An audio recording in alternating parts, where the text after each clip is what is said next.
Hey, this is John Carlos, and I'm here with a look at the Quantum Mechanix Q-fig of Spider-Man. Here's just a quick look at the packaging before I open it up.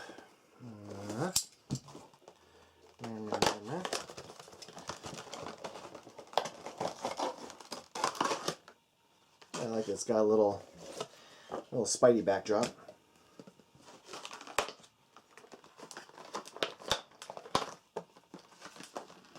Ta-da! The sculpt and the paint on this figure are pretty well done. The actual sculpt of him, like upside down, like the dimensions of his hands and his legs, and the way his hands gripping the webbing, all looks really good. The webbing itself looks really good too. It's actually kind of made of a kind of like softer kind of rubber material. See here that it's got a little bit of a bend to it. Gives the figure a little bit of wiggleability. But I like the sculpting of the like thwipped webbing going around there in the paint in those little gaps. And speaking of paint, I love that there's yellow paint on the inside of the webbing there because the lamppost is emitting a yellow light. So that light is hitting on the inside of the webbing. That's a really, really nice touch there. So a good thought went into this. Also, the black lines against the red. These black lines are painted over a sculpted groove, so the actual like texture of the figure reads really, really well. The black and white paint for the eyes looks good. The camera paint looks good for the lens, but also on the other side you got a little bit of red paint there on the inside. You can only really see it from certain angles, but still, the fact they painted the back side of the camera when they didn't really have to, nice attention to detail. Also, the red spider on his back looks really good to me. I think it's really cleanly painted. I like that it's also a raised sculpt. But yeah, the light post looks good. The actual like paint of it and the design of it's really well done. And the little street scene with the sidewalk. There's a little crack in the sidewalk and the paint. The surface of it does have a kind of a dirty texture. It's not just a smooth, boring plastic. It does kind of read like you know, cement would read. A little bit of a brown wash there, little cracks in it.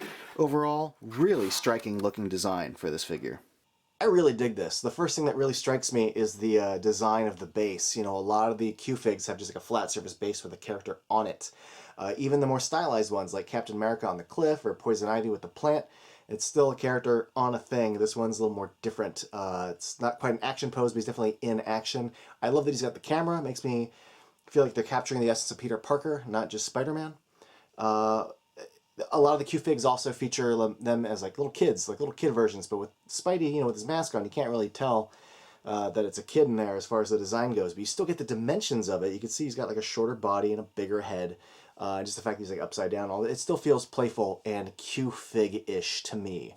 Yeah, and also, like I said, the details that went into this, the fact they painted the little yellow into the webbing for the light, it's a nice touch. A lot of smart thought went into this. It's just an impressive, good-looking thing. I think it'll look great on the shelf, on the desktop.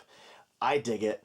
If you dig it, you can find it at Entertainment Earth or Big Bad Toy Store, Barnes & Noble, Hot Topic for $14.95. Your local comic book shop. If your local comic book shop doesn't have it, you can go up to the counter and be like, hey, I want this and other Quantum Mechanix stuff. You can request that sort of thing. It's available at QmX Online. I'll put the link down below, the direct link to get it. But yeah, I love it. So thanks for watching, everybody, and follow me on Instagram and Facebook and all that stuff.